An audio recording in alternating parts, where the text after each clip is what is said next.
Atenção, senhoras e senhores passageiros, sejam bem-vindos a mais um vídeo desse macaco que vos fala. Antes de continuar, deixa eu me apresentar. Eu não sou um guru, não sou influencer e não vendo medo. Também não sou um conteúdo gerado por IA. Apenas quero evitar que meu rosto apareça e, convenhamos, o macaco simpático aqui pode ser mais agradável de se ver. E com uma pequena alteração na minha voz também, só por precaução. Mas vamos lá. Eu trabalho em uma indústria onde o erro custa caro e pode custar vidas. E é exatamente por isso que eu acredito em preparação e segurança pessoal. Porque todo acidente pode e deve ser evitado.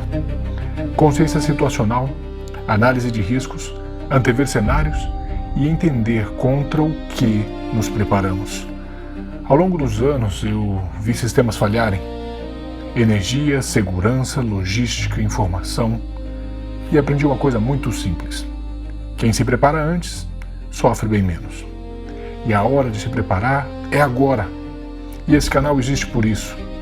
Não para falar simplesmente de fim de mundo, mas para falar de preparo. Antes, durante e depois da revelação. Porque o apocalipse não é o fim. É o momento da verdade. Preparo não é sobre medo ou catástrofe, é sobre esperança, sobre criar estabilidade quando o mundo parece instável, sobre construir resiliência quando tudo ao seu redor se mostra frágil, esperar o melhor, mas se preparar para o pior. E lembre-se, se o Senhor não cuida da cidade, em vão vigia os sentinelas. Muitas vezes, o colapso pode começar em silêncio. Em meio ao frio, à escuridão, isso foi o que aconteceu em Montreal, no Canadá, em 1998. Um evento que é chamado até hoje de a Grande Tempestade de Gelo. E convenhamos, o inverno canadense, para quem conhece, sabe que não é uma boa hora para se encarar um colapso. No capítulo 24 de Mateus, em meio à descrição dos sinais dos fins dos tempos, Jesus nos orienta a orar, abre aspas, para que a fuga de vocês não aconteça no inverno, fecha aspas. No final dos anos 90, a região de Montreal viveu a maior tempestade de gelo da história moderna do Canadá. Em janeiro de 98, dias seguidos de chuva congelante cobriram cidades inteiras com camadas espessas de gelo. Chuva congelante, a chamada freezing rain, acontece quando a atmosfera está perfeitamente alinhada em 3 camadas. Camada número 1, lá em cima, nas nuvens, a temperatura está abaixo de zero. Então a precipitação se faz em forma de neve normalmente. Essa neve cai para a segunda camada, que a temperatura está acima de zero, normalmente entre 1 a 5 graus positivos. Portanto, a neve derrete e vira chuva, até continuar caindo e chegar à camada 3, perto do solo, com uma temperatura abaixo de zero novamente. Mas essa terceira camada ela é fina demais para dar tempo de recongelar a gota no ar. O resultado, a gota chega ao solo líquida, porém super resfriada. Tudo que essa chuva precisa para virar gelo é um gatilho qualquer, como um impacto ou a vibração em superfície sólida. Ou seja, onde cair, congela instantaneamente e envolve galhos de árvores, fios de alta tensão e praticamente tudo quanto toca. Em termos de física, é exatamente o que acontece com qualquer bebida que você tira do congelador nesse ponto exato. Se chacoalhar ou bater na mesa, empedra na hora. Isso se chama nucleação súbita. Naquele janeiro de 98, as linhas de transmissão de energia colapsaram.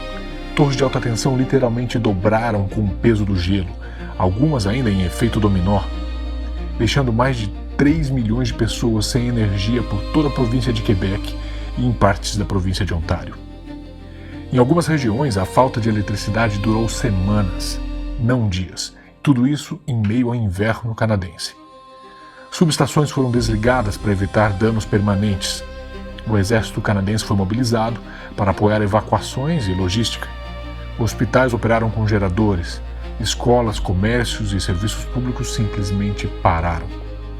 Não foi uma guerra, não foi um ataque, foi o clima.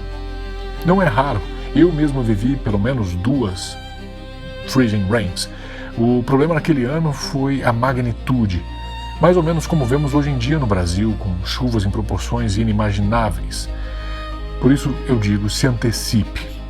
Eu me lembro muito bem, alguns anos atrás, 4 anos atrás, eu estava fazendo uma pequena reforma em casa e fui trocar as calhas e eu mesmo fiz o desenho, levei para o fabricante e o comentário deles foi: nossa, que exagero, que calha grande, né? É o dobro da capacidade comum que a gente trabalha. Eu não liguei para isso, segui com o meu desenho, com o meu plano. E hoje o meu telhado ele é dimensionado para as chuvas que a gente está enfrentando, né? Há momentos aqui que nós enfrentamos chuvas de 50 ou 100 milímetros. Chove-se em uma noite o que deveria chover o mês todo. É isso. Nunca se incomode quando alguém disser que você está sendo exagerado numa precaução nesse sentido. Apenas siga com bom senso. Não sejamos neuróticos, mas sejamos prevenidos. Mas voltando aqui ao caos de 1998 em Montreal, eu morei com uma família canadense que vivia lá naquele ano e enfrentou todo esse momento. Nessa esquina que vocês estão vendo, na esquina da Avenida Bernard com a Avenida McEachran, uma família grande que, por Deus, continuava a ter energia elétrica em meio àquele colapso. E imediatamente perceberam que deveriam passar despercebidos, o que hoje é comumente chamado no nosso meio preparador de o homem cinza, né? O Grey Man. Eles mantiveram as luzes desligadas o tempo todo. Só acendia a luz dentro de um banheiro que não tivesse janela para fora, né? Com cortinas e coberturas nesse sentido.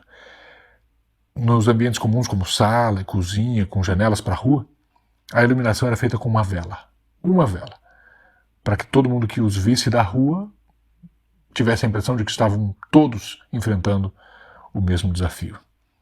Mas eles tinham energia para aquecedores, geladeira e banho quente.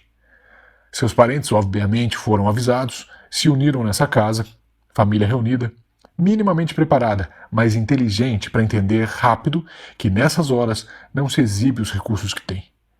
Cuidaram para que nada denunciasse que ali dentro havia calor e eletricidade. Passaram a cozinhar juntos, dormir em áreas comuns, reduzir o consumo. Por estratégia, não por medo. Porque quando um sistema falha, o risco pode vir de várias maneiras.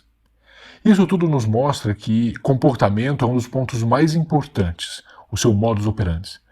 Talvez houvessem outras casas com energia e todos aprenderam rápido a não demonstrar isso.